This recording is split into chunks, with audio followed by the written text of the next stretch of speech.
matulog para habang natutulog ka, sinusunog yung belly fat ninyo habang natutulog. Gusto niyo yan?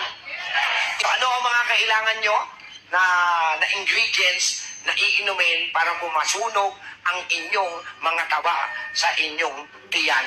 Yan. Maghanda ng isang cup, teacup Teacup. ng tubig.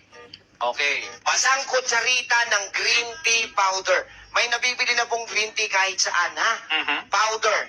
Next. Kalahating lemon. Pero peeled na. Wala, Tapos, including- kalahating teaspoon ng grated ginger. Hindi ho luyang dilaw, kundi yung luyang puti. 1/2 teaspoon na cinnamon powder. O, sa mga groceries, may nabibili na pong cinnamon powder. And last but not the least, Honey. 1/2 teaspoon. yan, kalahati.